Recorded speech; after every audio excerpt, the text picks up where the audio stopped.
Desafíos regionales frente a las políticas energéticas. Ingeniero Guillermo Coco, ¿qué tiene para decirnos? De todo, gracias. Gracias a la Universidad de Flores por haberme permitido este espacio, esta mesa de debate con Darío, con Guillermo. Darío, nos conocemos de la gestión, con Guillermo nos conocemos de hace mucho tiempo. Hemos compartido muchas cosas y gracias a ustedes por también compartir este espacio con nosotros y permitirnos que nosotros nos podamos expresar. Yo vengo siguiendo porque indudablemente como ciudadano nos le interesa, y ya cuando entramos en épocas electorales, quién va a ser el próximo presidente de la República Argentina, cuál va a ser la próxima administración. Entonces uno empieza a escucharlos, a verlos, y decir, bueno, a ver a qué tipo voy a votar, a este no. Y de hace un año yo empezaba a escucharlos y cuáles eran los temas que hablaban los candidatos, los precandidatos a presidente. Había dos temas que eran fundamentales, que era lo que le daban, por supuesto, los asesores y los encuestadores. Decían seguridad e inflación. Vos hablas de seguridad e inflación, esos son los temas que le interesa a la gente. Entonces salía un candidato y decía, yo primero es la inflación y después voy por la seguridad, porque indudablemente la inflación genera desequilibrios fiscales, genera pobreza, genera desequilibrio social. Está la delincuencia. Ataco la inflación y voy por la delincuencia. Otros candidatos decían, ataco la delincuencia y después voy por la inflación. Hoy esos candidatos están diciendo, primero la energía, después voy por la inflación y después voy por la delincuencia. El otro candidato dice, primero la energía, después la delincuencia y después voy por la inflación. Es decir, que en la medida que los candidatos a la presidencia se han ido metiendo en los grandes temas nacionales, han descubierto que tal vez el principal tema que tengan que atacar y el principal objetivo y el principal expectativa que tenga la gente y desafío sea la energía en la República Argentina. ¿Qué pasa en el mundo? Y en el mundo sigue pasando lo que pasa desde el momento que el hombre logró dominar el fuego. Es decir, ¿quién maneja la energía? ¿Quién tiene la energía más barata? ¿Y quién le garantiza a sus habitantes un futuro de bienestar, que se pueda calentar, se puedan refrigerar y puedan ver televisión? Europa del Este, están en los diarios. ¿Y qué tienen de común los países que hoy están en conflicto en Punta del Este, iba a decir, en Europa del Este? Primero, tienen nombres raros. Dos, todos terminan en tan. Y tres, todos tienen gas.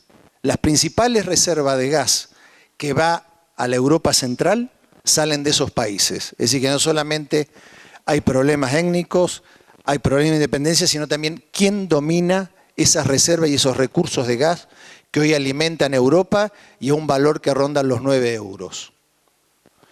¿Qué pasa en Europa? Ante estos conflictos empiezan a hablar Alemania. Ayer estaba con gente que venía, nosotros estuvimos en Alemania el año pasado firmando contratos con Wintershall. De hecho, ahora en 2 horas recibimos al grupo de Bowin que viene, aparentemente estaríamos ya por cerrar una inversión eólica en la provincia de Neuquén. Dice, bueno, ante este desequilibrio, este conflicto que se da en Europa del Este, necesito energía para mi habitante, vuelvo al carbón.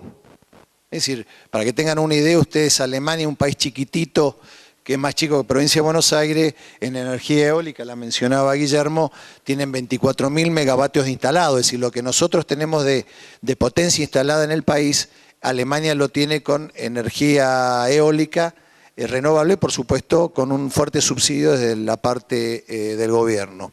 Dice, vamos al carbón. ¿Quién le importa el carbón ahora a Alemania? Y el país que logró cumplir con Kioto, que es Estados Unidos. Ahora Estados Unidos se saca su carbón, lo coloca en Europa porque con el desarrollo de los no convencionales le permite poder en poco tiempo más exportar gas y petróleo, que era algo inconcebible en los Estados Unidos de hace 10 años atrás, y le permite subsidiar el carbón. Eso que hablan de que los mercados energéticos no son regulados, no interviene el Estado, hasta un país, ¿no es cierto?, líder, como que habla de los mercados libres como es Estados Unidos, tiene un mercado regulado. ¿Qué hizo Obama? Obama tenía un gran problema en el mercado del carbón, empezó a haber desocupación, subsidia el carbón, tiene excedentes de gas, le permite exportarlo. ¿Qué hace Estados Unidos? Excedentes de gas, excedentes de petróleo, toda la gran industria que se había puesto al servicio de importar, hoy se está transformando y reformulando para poder exportar al mundo. ¿Qué sucede en Asia y en Oriente Medio? Fíjense ustedes quiénes son los países que están penetrando. Libia y demás, tenemos España, Francia, Italia, son los europeos bajando a esos países a buscar gas y petróleo. Estados Unidos retirándose, por supuesto, indudablemente el querer ser gendarme del mundo para manejar estos recursos le significa una inercia difícil, porque ahora hay que decirle a los empresarios que fabrican las armas, los que tienen las gamelas y lo que le hacen los uniformes a los soldados americanos, ahora muchachos nos retiramos porque tenemos gas y petróleo. Entonces, eso es lo que está sucediendo hoy en el mundo. ¿Qué sucede en Argentina? Y bueno, Argentina hoy tiene un desequilibrio de la balanza comercial. Estamos con una proyección de importación de la materia energética de aproximadamente entre 14 y 15 mil millones de dólares. Estamos invirtiendo en la misma materia, creo que este año no creo que se lleguen a 6 mil millones de dólares de inversión, es decir que estamos duplicando la importación de recursos energéticos, lo cual, por supuesto, esto nos genera una dependencia geopolítica. Es decir, acá estamos importando gas a Bolivia, le estamos, indudablemente, aquel que cuando depende el viento en Aeroparque, aquellos que viajamos mucho ya sabemos por qué pista, por qué lado de la cabecera de Aeroparque se entra. Si ustedes ven cuando gira el avión y ingresa por el sur de Buenos Aires, toca el Río de la Plata, van a ver que parece Normandía. Está lleno de barcos estacionados en el Río de la Plata, no sé si alguno lo vio, esos son metaneros, son buques de gas esperando tanto la disposición en el puerto o bien que Argentina pague ese gas para que puedan descargarlo. Es decir, tenemos una fuerte dependencia geopolítica hoy Argentina debido, ¿no es cierto?, a ese desequilibrio que tenemos en la balanza energética y por otro lado se empieza a ver reflejado ya en la balanza comercial. Esto influye después en el Banco Central, política monetaria, inflación, probablemente la energía pasa a ser un tema condicionante en el país.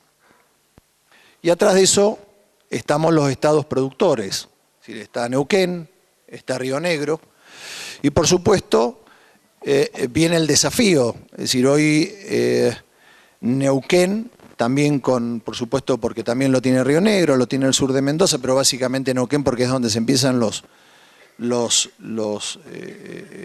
desarrollos no convencionales, indudablemente es una puerta de salida al país. Ustedes me preguntan a mí, ¿queda gas y petróleo convencional? Sí, sí queda. Tenemos lo que se denomina el TAI, y sí hay muchos proyectos de TAI. Ahora bien, ¿esto nos permitiría a nosotros una independencia energética y nos permitiría cambiar la relación geopolítica que tenemos con los países que nos abastecen? No. Es decir, la plataforma marina es una incógnita. Ustedes saben que básicamente toda la plataforma está inexplorada. De hecho, hay un plan ahora del Gobierno Nacional de poder hacerlo. ¿Cómo estamos con el sector hidroeléctrico? Y bueno, ustedes saben que una presa demora de 5 a 7, 8 años, depende de la complejidad que tenga. El plan nuclear argentino está retrasado. Y por sobre todas las cosas tenemos una matriz energética donde el 80% de nuestra matriz energética es gas y petróleo. Aquellos que tienen memoria y estudiaban curvas, recuerden que en una época Argentina tomaba de base a sus centrales con las hidroeléctricas y entrábamos en fase, digamos, cubríamos los picos con las centrales gasíficas, las termocentrales. Hoy la base del sistema eléctrico argentino es el gas.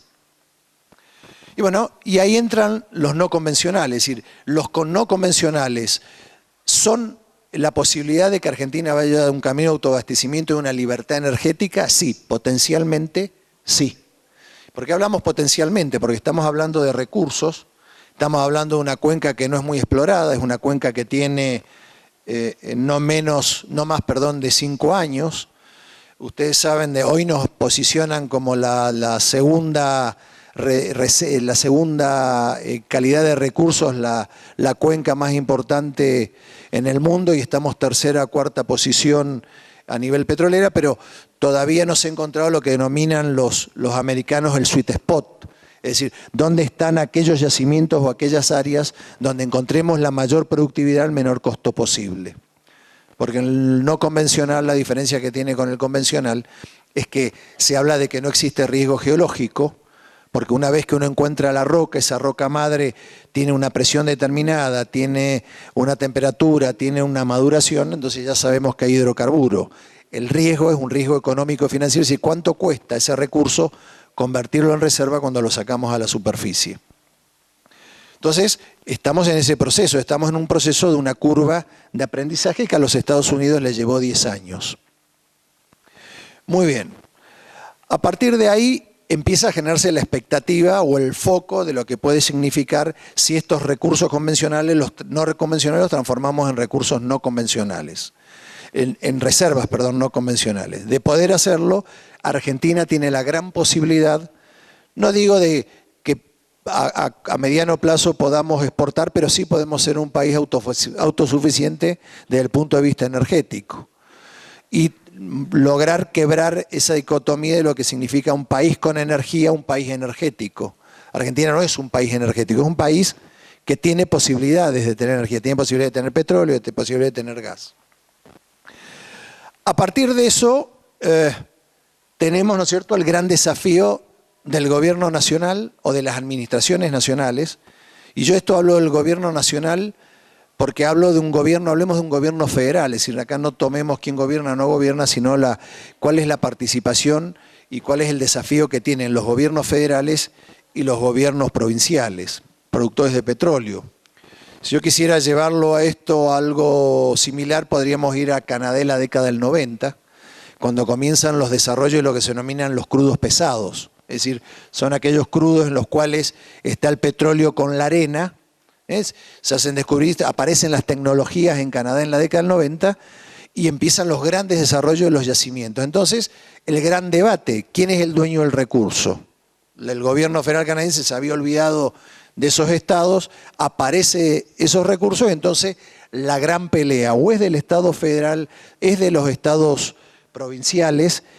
¿Quién maneja esos recursos? ¿Cómo se reparte la torta?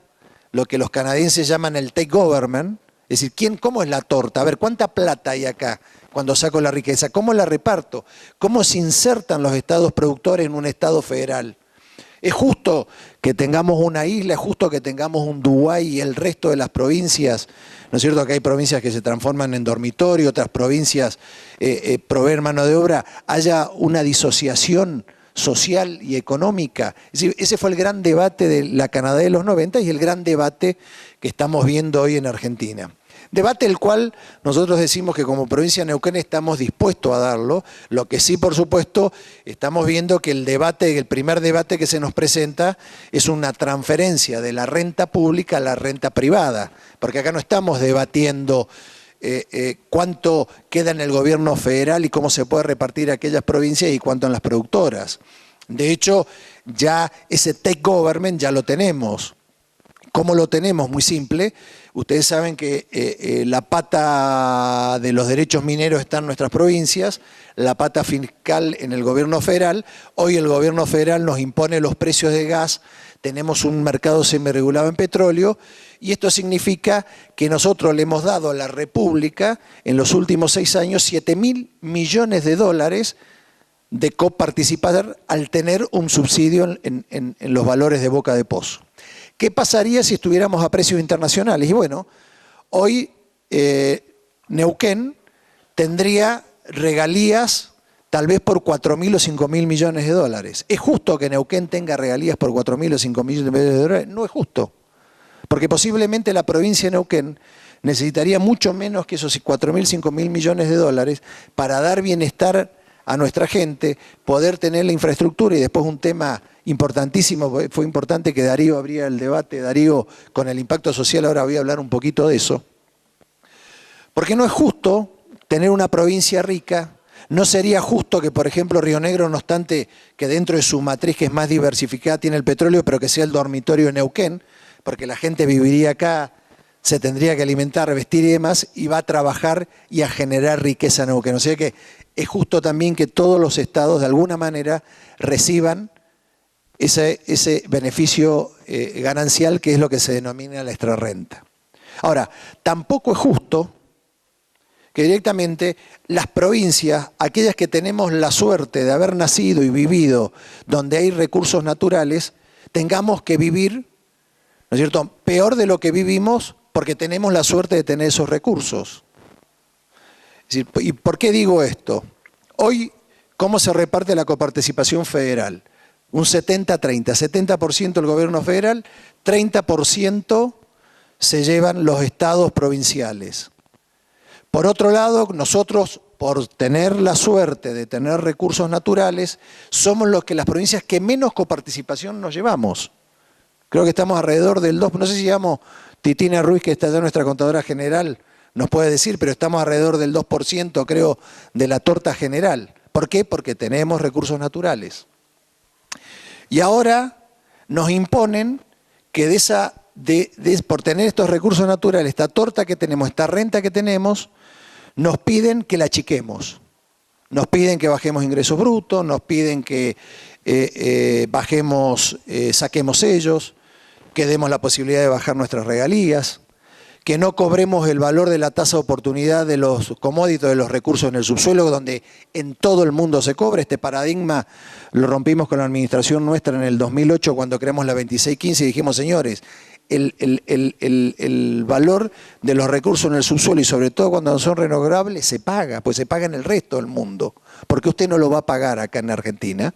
Y de hecho, a partir de ahí se empezó a pagar ese valor. Bueno, todo eso que hoy nos sirve a nosotros para poder educar, salud, seguridad, que de hecho ustedes saben muy bien que hubo una transferencia de la responsabilidad en cuanto a salud, en cuanto a educación, seguridad y demás a las provincias. Que lo hagamos bien y mal es harina de otro costal, pero es responsabilidad de los estados provinciales hacer frente a estas cuestiones. Si vamos a perder esto, imagínense en la situación que nos encontramos. Y es mucho más grave si todavía tenemos que desarrollar o aceptar el desafío del desarrollo de los no convencionales en nuestras provincias.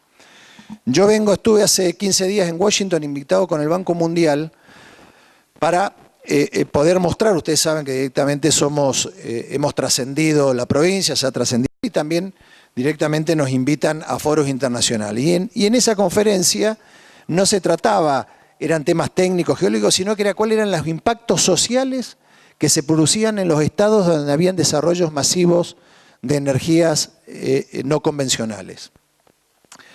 Estaba el estado de Ohio, estaba Pensilvania, estados agrícolas, estados que viven del turismo, ¿no es cierto? Y sorprendía lo que uno escuchaba, ¿no es cierto?, de estados donde uno dice, bueno, viene el primer mundo, lo que vemos en las películas, los autos, las camionetas, los vaqueros, ¿no es cierto?, lo que están pasando y sufriendo esos estados con el impacto que sufre la sociedad. Porque volvamos, es cierto que con esto vamos a generar riqueza, vamos a poder darle una oportunidad a la República y nos tenemos que dar una oportunidad a los habitantes que, vuelvo a repetir, tenemos la suerte de haber nacido en estas provincias y vivir en estas provincias. Y bueno, ¿cuál fue el resumen de ese taller que hubo en Estados Unidos, en Washington? Y los impactos sociales son impresionantes y nadie los mide. Empezamos con la infraestructura. Ustedes lo saben, me lo decía mi padre el otro día. Mi padre tiene 84 años, había ido a pasar el fin de semana, lo habían invitado al lago, en el camino, 9 de la noche, el viejo se traga un pozo, rompió todo el tren delantero del auto. Quedó tirado, tuvimos que ir a buscar. Me dice, hijo, ¿para qué nos sirve todo esto si yo antes venía al lago y no tenía pozo? Ahora resulta que vos hablás de los no convencionales, está en el diario y yo me quedo tirado a las 10 de la noche. Y esa ruta la repasamos cada 2 meses. Cada 2 meses vamos, la bacheamos y ponemos. Es decir, indudablemente nuestra infraestructura se empieza a colapsar. Entran 20 familias por día. Hospitales, escuelas. El tema seguridad. Hay más flujo de dinero. Empezamos a importar delincuencia. Las últimas 2 bandas que hemos podido lograr detener en Neuquén no son locales, es decir, no son fato en casa, es decir, son bandas importadas que vienen, ¿no es cierto?, a estas provincias porque saben que hay flujo de dinero. ¿Qué pasa con la curva de crecimiento o la curva de aprendizaje social cuando tenemos estas inversiones que vienen de forma caótica, como dice un tsunami. En este momento en Neuquén hay inversiones por 5.000 millones de dólares, que era uno de los debates en Estados Unidos, es decir, esa disociación que se da en las economías regionales, en los salarios. Hay gente, hoy un hombre que maneja un camión en un suburbio de la ciudad de Chipolete o Neuquén tiene un sueldo bruto que está entre 7.000 y 8.000 pesos. Ese mismo hombre mañana logra entrar en una empresa de servicios especiales y pasa a ganar de bruto 150.000 pesos. Eso es lo que tiene un sueldo bruto una persona que maneja un camión de una compañía de servicios especiales en un yacimiento en la provincia de Neuquén. Ustedes imagínense aquellos que son sociólogos o que estudian, ¿no es cierto?, el comportamiento del hombre dentro de la sociedad. Es decir, ese hombre no pudo tener una curva de aprendizaje adecuada. Empieza a generarse la disociación. El payroll, el 60% del payroll de las compañías están con retención de cuota alimentaria. Es decir, que estamos hablando de una disociación familiar.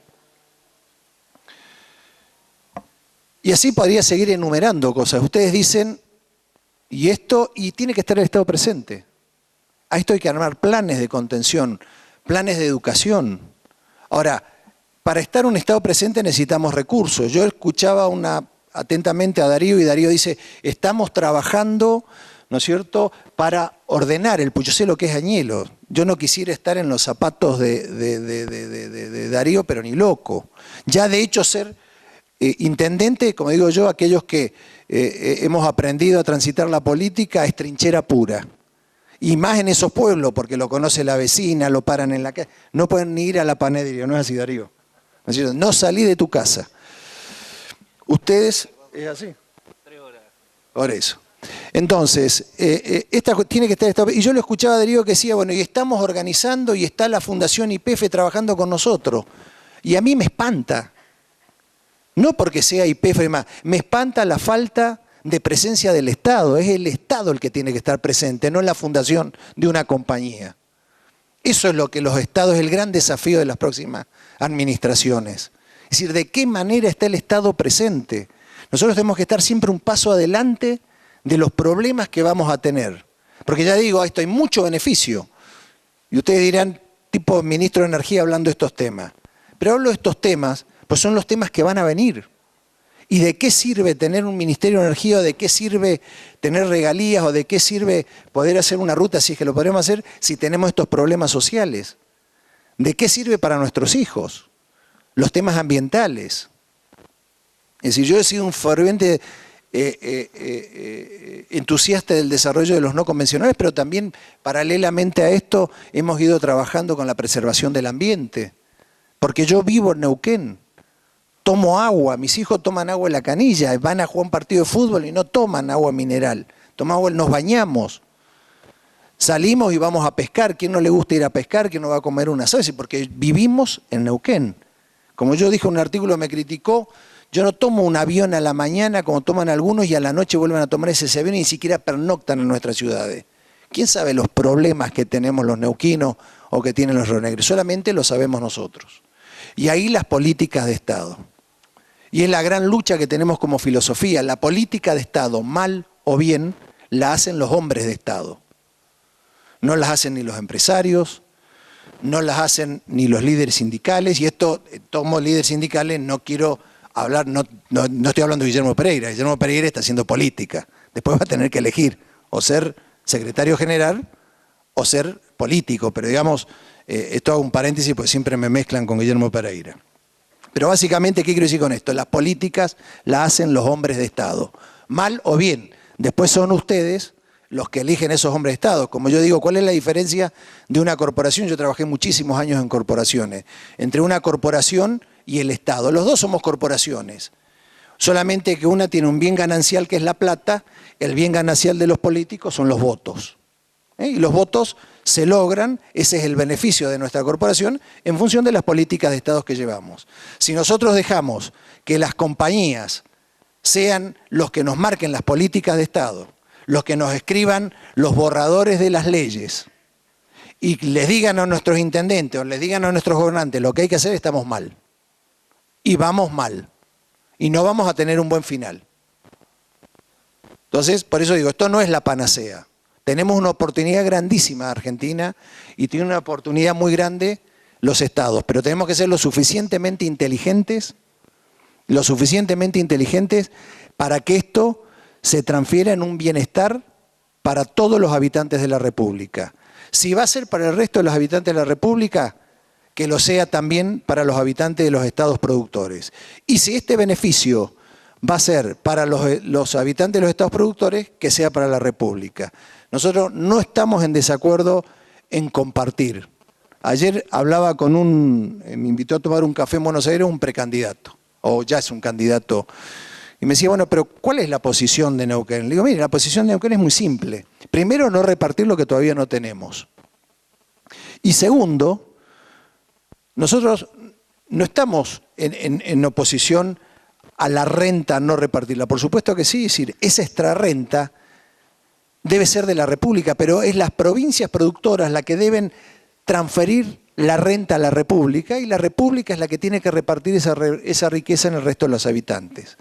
Ahora, si lo hacemos al revés, va a ser imposible poder llegar a un acuerdo. Y esto, ya vuelvo a repetir, no es una cuestión de filosofía, sino una cuestión de criterio. Es decir, estamos dispuestos a negociar, estamos dispuestos a debatir cómo repartimos la renta entre los habitantes de la República Argentina. Lo que no estamos dispuestos a debatir, cómo vamos a repartir la renta a los estados productores con las compañías petroleras. Muchas gracias.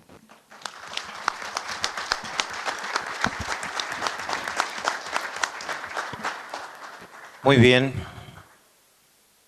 Hemos escuchado a Darío Díaz, intendente de Añelo, Guillermo Gesualdo, secretario de Energía de la provincia de Río Negro y recién al ministro de Energía, Guillermo Coco, en este panel sobre desafíos regionales frente a las políticas energéticas.